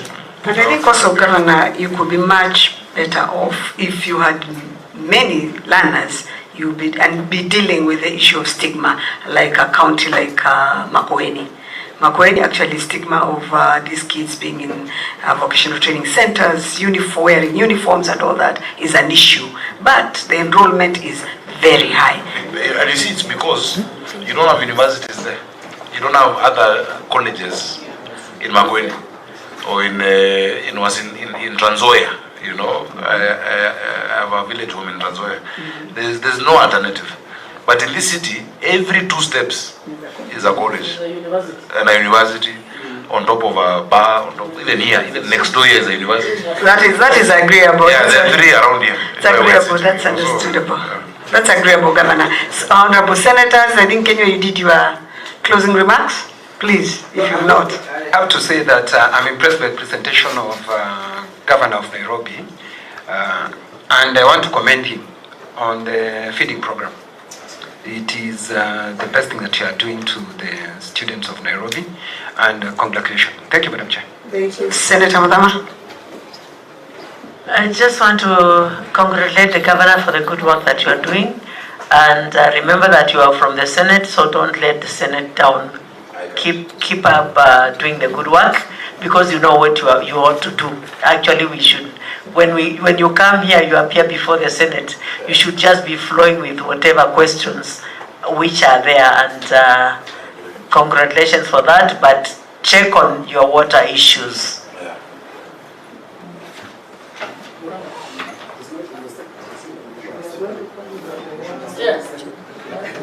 Senator Marango, you want us to go back again?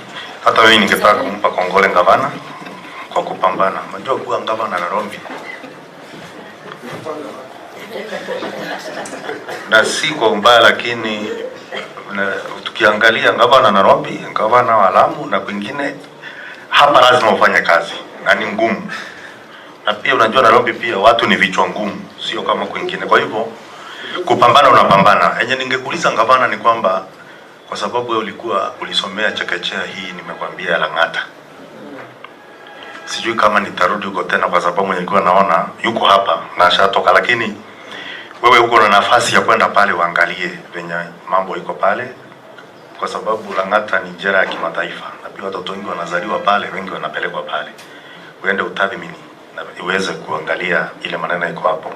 Nikimalizia pia naweza sema ni kweli kwamba kuna mabadiliko katika sekta ya maji Nairobi, kwa sababu kuna mahali naishi na najua imekuwa kizungumkuti, lakini hata kama sisi ambao sisi tumetoka kaunti ambazo ziko kule bado tuna matatizo kama hayo. Lakini endelea kupambana na hiyo hali kuhakikisha kwamba pia umefaulu. Ya mwisho kabisa, ni ngumu sana kushindana na wewe kwa sababu unaelezea na unapitisha. Tungependa pia tukuje tuangalie, kujionea sisi wenyewe wakati tutapanga mkutano kamati, tuonyeshe tukiwa huko sasa huko ambapo kazi imefanyika. Asante sana Mheshimiwa Mwenyekiti. Thank you, Senator Muma. Thank you, Your Excellency. Just to say that I'm happy at the conversation we've had today.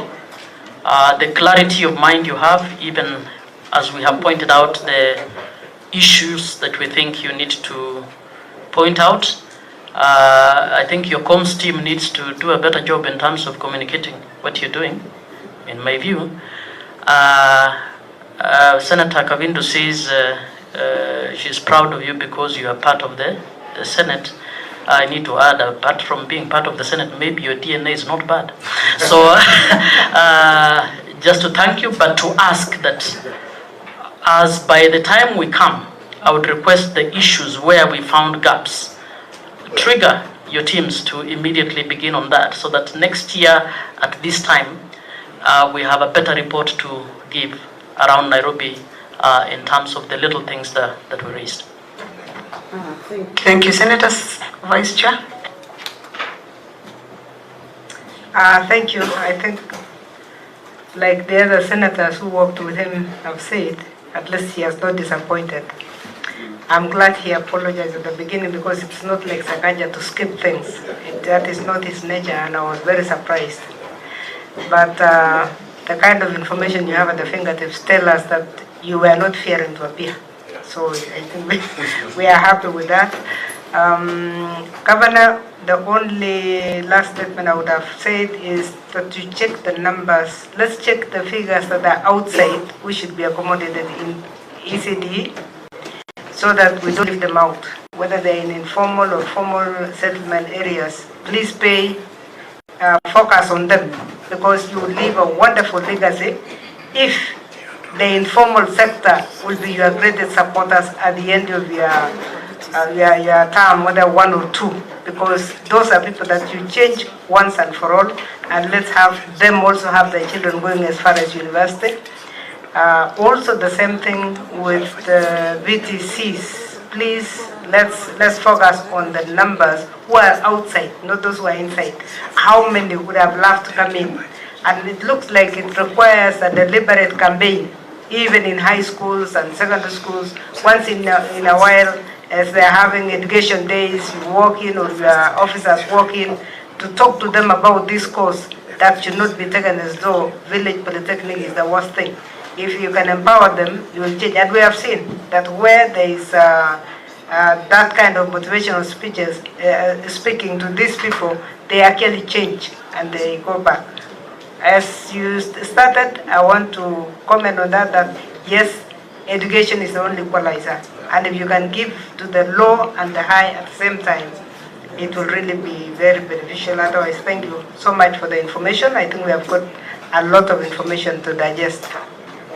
Thank you. Maybe before I close, Your Excellency, I can give you a chance to also have your closing remarks. Thank you very much, Chair and Honorable Senators, starting with my Deputy Speaker and Senator Muma, Senator Rango, Senator, my neighbor, Senator from Machakos, and Senator Kinywa. You know, somebody said you campaign in poetry and you govern in prose. When you're in the Senate, which I was in, it is very easy to say to a governor, this is not happening, this is not happening. And I was very vocal. I was one of the loudest senators.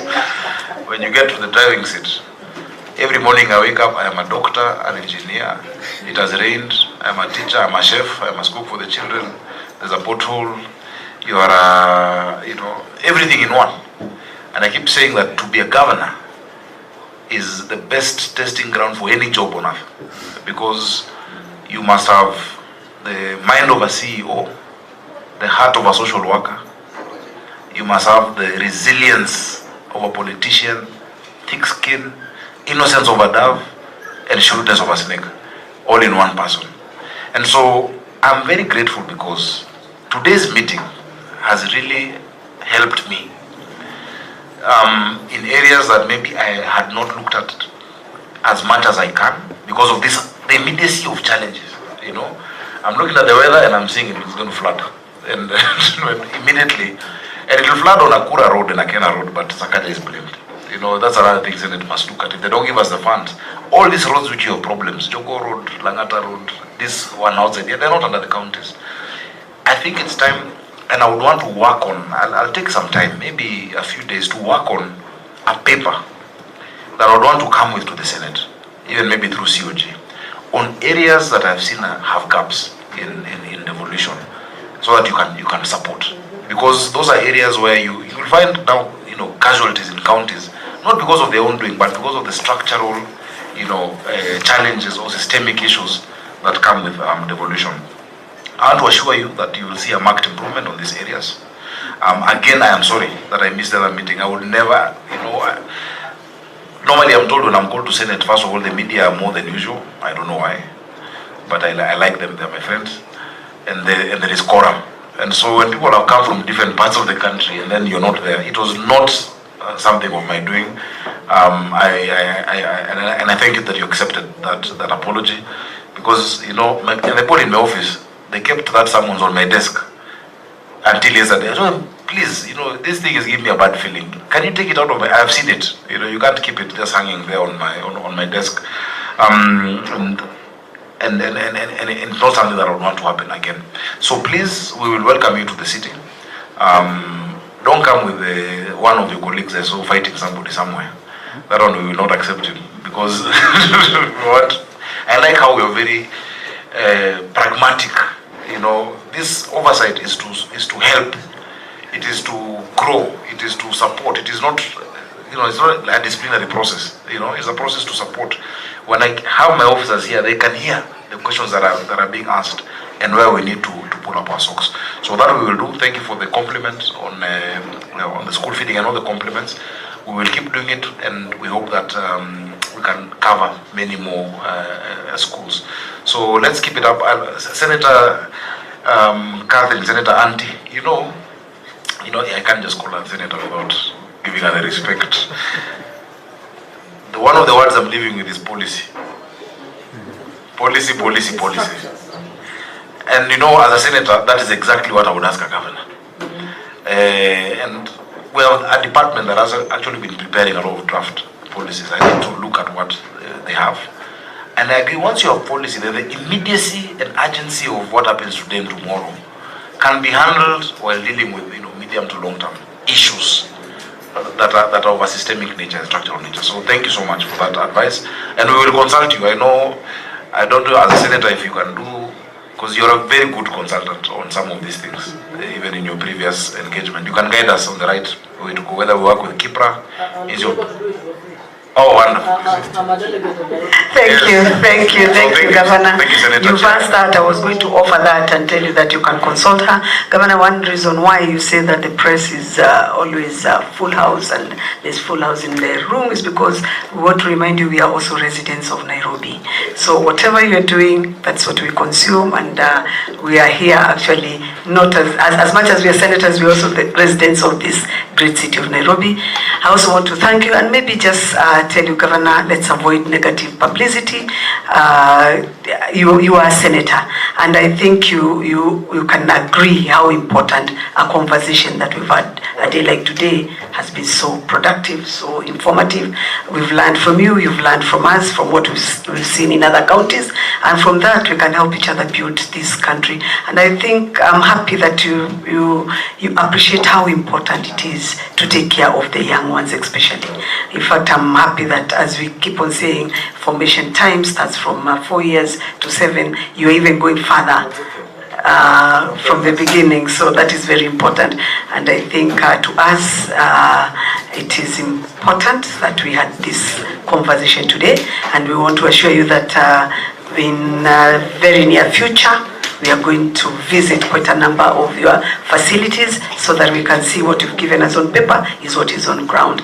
Honorable Senators, allow me to thank the Senate of Nairobi, because for once, let's appreciate that his engagement with the governor was very cordial and very productive, and he gave us insights of where he thinks there are problems, and the governor has been able to answer him on site that whatever is happening is exactly how it is, and whatever is not happening is going to be done. Thank you once again, Honorable Your Excellency Governor. Thank you, Honorable Senators. The meeting stands adjourned until Tuesday. Thank you.